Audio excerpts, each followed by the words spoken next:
बचपन से ही बहुत ज्यादा परेशान करा गया हुआ एक लड़का, जिसे शिक्षा भी नहीं मिली, जिसे अक्सर जिंदगी के हर एक क्षण में ठोकरें मिली और अक्सर तंग करा गया। उसे अचानक खूब सारा पैसा देने का लोभ दिया गया और उसने उस पैसे के बदले सिर्फ और सिर्फ मित्रता मांगी। उसने उस पैसे के लिए रिवॉर्ड में, यानी जिसे कहते हैं ना कि भाई मैं तुझे ये दे रहा हूं पैसा, तू अपनी दोस्ती छोड़ और पैसा ले ले, और मैं तुझे ये सब कुछ दे रहा हूं, तू ले ले, तेरे को पक्का मिलेगा, तेरे को इज्जत भी मिलेगी, तेरे को सम्मान भी मिलेगा। और उसने वो सब कुछ रिजेक्ट कर दिया। मैं बात कर रहा हूं महावीर कर्ण की, जिसने अपने एटीट्यूड में कभी भी कमी नहीं आने दी, जिसने कभी भी गद्दारी नहीं करी, जिसने कभी भी जिंदगी में कोई गलत काम नहीं करा, अधर्म का पक्ष भी लिया तो वो भी नीतिपूर्ण तरीके से लिया, और आज भी सुनहरे शब्दों में उसका नाम लिया जाता है क्योंकि वो एक महान योद्धा था। भगवान श्री कृष्ण जी उनके पास खुद गए और बोला कि तुझे पांडु ज्येष्ठ पुत्र सब हंसीपूर्ण तरीके से मानेंगे, तुझसे सब तुझे सम्मान देंगे, तुझे हस्तिनापुर का राजा बना देंगे, तुझे हर वो चीज मिलेगी जो तुझे बचपन से नहीं मिली। आजा, उसे ले ले और धर्म के पक्ष में आजा। मगर भगवान की इस जवाब में कर्ण कहते हैं कि मुझे कुछ भी नहीं चाहिए, मुझे क्या करना है इस राजपाट का जहां मेरे को अपने दोस्त को ही धोखा देना पड़े, मुझे क्या करना है इस पैसे का जिस पैसे के लिए मेरे को अपने दोस्त से गद्दारी करने पड़े, और उस माँ ने जिसे मुझे बहा दिया पानी में, उसे आज मेरी याद क्यों आ रही है? क्या लेना देना? ठीक है, अगर वो मुझे अपनाएगी तो क्या कीर्ति पे उसके अब डब्बा नहीं लगेगा? क्या अब प्रॉब्लम नहीं क्रिएट होंगी? मुझे किसी को प्रॉब्लम में नहीं लाना। और उस माँ को तो मैं पहले ही वचन दे चुका हूँ कि मैं उसके 5 पुत्रों को तब भी जीवित रखूंगा। मैं तो जाते जाते भी भगवान श्री कृष्ण जी को जब उन्होंने जवाब दिया तो भगवान श्री कृष्ण जी भी 1 मिनट के लिए स्पीचलेस हो गए कि भाई इसने ऐसी बातें कर डाली कि इसका मैं क्या जवाब दूं। एक ऐसी मित्रता के लिए और अधर्म के पक्ष के लिए उसने मित्रता के लिए ऐसे कर दिया। भगवान जी ने कहा ठीक है, अगर तुम्हें ऐसे करना है तो करो, मगर तुम्हारी दोस्ती को मैं इतना कहना चाहूंगा कि तुम्हारे जैसे मित्र दुर्योधन जैसे इंसान को मिल गए, ये बहुत बड़ी बात है। और तुम्हारे जैसे योद्धा को कभी भी अपमान की नजरों से नहीं देखा। तुम महान हो महावीर कर्ण। दोस्तों, ये एटीट्यूड ही था जो आज तक उनका नाम है और सुनहरे शब्दों में है। आज भी जब महायोद्धाओं की बात होती है भारतवर्ष में, या कभी कोई बात करता है कि एक नीतिपूर्ण इंसान कौन था, हालांकि महाभारत में एक से एक बड़े बड़े योद्धा थे, मगर कर्ण जितना सैक्रिफाइस किसी ने नहीं करा। ये एटीट्यूड कैसे लाना है, ये इस मोटिवेशन वीडियो में बताऊंगा। इस मोटिवेशन वीडियो को लाइक करना बिल्कुल मत भूलना दोस्तों। हमारे चैनल जिद्दी मोटिवेशन को सब्सक्राइब भी कर ले जाना, भोले भाले और कम बोलने वाले लोग, क्योंकि हर किसी के अंदर एक भोले भाला इंसान होता है जिससे सामने वाला चंट बुद्धि का शकुनी लूटने की कोशिश करता है। दोस्तों, सबसे पहले आपको स्टोरी आकाश की लाइफ के अंदर जिसकी स्टोरी सुना रहा हूं दोस्तों, ध्यान से सुनिएगा, बहुत ही इमोशनल स्टोरी है। जिंदगी में कभी कामयाबी का मुंह नहीं देखा, कभी भी नहीं देखा, स्कूल में नहीं देखा, कभी अव्वल नहीं आए, कभी अच्छे से पढ़ाई नहीं करी, कॉलेज में कभी पढ़ाई नहीं करे, किसी लड़की ने उससे बात तक नहीं करी, लड़कियां दूर भागती हैं। और इसी बात से आकाश बेचारा बड़ा परेशान था, यार मेरे साथ ऐसा क्यों हो रहा है कि लोग मुझसे दूर भागते हैं, मेरे दोस्त भी ज्यादा नहीं है, क्या मैं अकेला ही रह जाऊंगा या फिर मेरे अंदर कोई कमी है? और कोई भी काम, नई जॉब जाना हो या कहीं भी जाना हो, हर बार एक ही सवाल खुद से कहता था, यार मैं ना इस दुनिया के लिए बना नहीं हूँ, मैं बहुत सीधा हूँ, मेरे बस की नहीं है। और ऑफिस जब उसने ज्वाइन करा तब भी वो यही सोचता था कि मेरे को आता नहीं। और अक्सर एम्प्लॉय की कूटनीति उसे आके बोलती थी कि अबे तेरे से नहीं होगा, तू मेरे को कर दे। या फिर कई बार उससे आगे कहते थे, अरे तूने तो एक काम कर दिया है बट मैं बॉस को बता दूंगा कि मैंने करा है।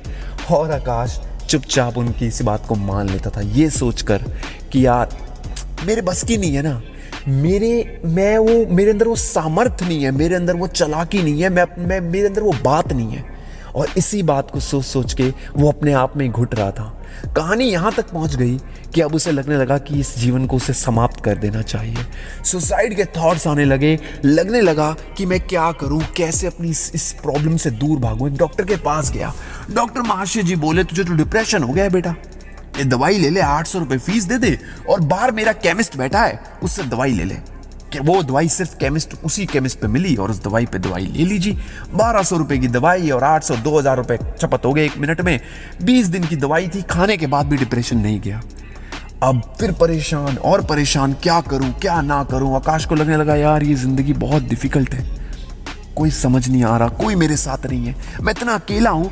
मेरे अंदर ना एटीट्यूड प्रॉब्लम है, मेरे अंदर ना बहुत बड़ी सबसे बड़ी प्रॉब्लम है कि मैं कभी भी कोई काम ढंग से नहीं करता। मैं इतना बेवकूफ़ सा दिखता हूँ, मेरा रंग भी सफ़ेद नहीं है, मेरे साथ इतनी सारी प्रॉब्लम, कोई लड़की मुझसे बात ही नहीं करती।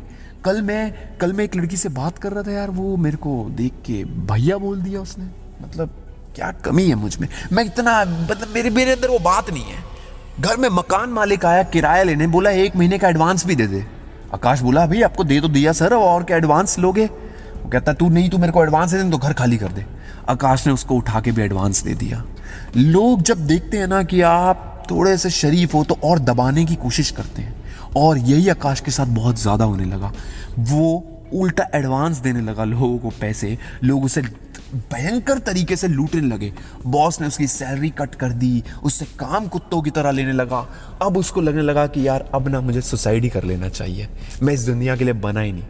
और यही सोचकर वो चला गया मार्केट में रस्सी लेने गया तो देखा एक दुकान में एक उसका पुराना दोस्त बैठा हुआ है। उस पुराने दोस्त को बोल के कहता है यार अरे तू कैसे है भाई, मैं रस्सी लेने आया था, रस्सी दे दे भाई। वो कह रस्सी का क्या करेगा, लटक वटक तो नहीं रहा? कहता नहीं यार नहीं, कुछ काम था। कहता अच्छा, इतना परेशान क्यों आकाश यार, टेंशन क्यों? तो स्कूल में तो बड़ा मजे से रहता था। तो दोस्त से पूछ, कहता है यार थोड़ा परेशान हूँ, जॉब वॉब की टेंशन है। तो कहता है अच्छा, तो कोई दिक्कत नहीं, तो इतनी टेंशन मत ले, सब ठीक हो जाएगा यार, और नहीं भी होता तो दाल रोटी तो खा ही रहा है ना, और भूखा तो नहीं मर रहा ना। वो कहता है नहीं यार भूखा तो नहीं मर रहा, बट लोग बहुत तंग करते हैं यार, बहुत परेशान हूँ, समझ नहीं आ रहा। एक तो मैं अच्छा दिखता नहीं, कोई लड़की नहीं है, 30 साल की उम्र हो रही है, शादी भी कोई नहीं कर रही यार। तो अबे तो क्या हो गया, थोड़े बहुत पैसे हैं, बाहर चला जा, मौज मारा, क्या दिक्कत है, मजे कर जिंदगी की, क्या दिक्कत है? कहता है नहीं यार मेरे को ना पसंद नहीं है, मैं अकेला क्या करूंगा जाके। अबे अकेला क्या करेगा जाके? अरे जब जिस इंसान के साथ घूमने फिरने के लिए पैसा होता है ना, उसको कोई टेंशन नहीं होती। तेरे पास पैसे तो है ना, पैसा नहीं होता तो प्रॉब्लम होती। अब मेरे को देख, मेरे पास पैसा नहीं है फिर भी मैं बहुत खुश हूं, और तेरे पास पैसा होते हुए भी तू खुश नहीं। तो जॉब तो है गुरु, यहाँ से लोग हैं जिनके पास जॉब भी नहीं है, जिनके तेरी प्रॉब्लम पता है क्या है दोस्त? तू ना बस गलत नजरिए से सोच रहा है सब कुछ। एक बार अच्छे तरीके से सोच के देख, क्या पता चेंजेस आ जाए। अब ये बात सोचकर आकाश ने सोचा चलो एक ट्राई करते हैं। रस्सी तो खरीद ली है, लटका भी ली है, जिस दिन लगेगा लटक लेंगे। मगर उसने उसी दिन से अपने अंदर चेंजेस लगा लिए। उसने अपने सेल्फ कॉन्फिडेंस को बढ़ाया, सबसे आंखों से आंखें मिलाई, दुनिया की जी पे लात मारनी शुरू कर दी बहुत तगड़े तरीके से। लोगों को से कॉन्फिडेंस से बात करने लगा, नए नए कपड़े खरीदने लगा, बाहर जाने लगा, नया मोबाइल खरीदा, और लोगों से उधार ले लेके उसने अपने खर्चे पूरे कर दिए। बॉस से बोला बॉस एडवांस दे दो, नहीं तो जॉब छोड़ रहा हूं, और मैं इतने सालों जॉब करा है, ग्रेचुटी मेरी बनती है, 15 साल काम कर लिया आपके यहाँ, कम से कम 30 लाख की ग्रेचुटी बनती है। बॉस ग्रेचुटी दोस्तों आपको पता ही होगा, अगर आप काफ़ी साल काम कर दो तो आपको पैसे देने पड़ते हैं किसी एम्प्लॉय को, और काफ़ी साल काम करने के बाद अब उसको ग्रेचुटी की बात आई कि भाई 10 साल काम कर दिया, अब तो 30 लाख देने पड़ेंगे। बॉस ने कहा चल मैं तेरी इंक्रीमेंट करता हूँ। दुनिया की जी पे लात मारी और सब कुछ मिलने लगा। दोस्तों ये सकारात्मक सोच ही इंसान को बदलती है, और एटीट्यूड अपने अंदर ऐसा ही रखना जैसे महायोद्धाओं का होता है। ये मोटिवेशन वीडियो आपको कैसा लगा जरूर बताइएगा। जय हिंद, वंदे मातरम।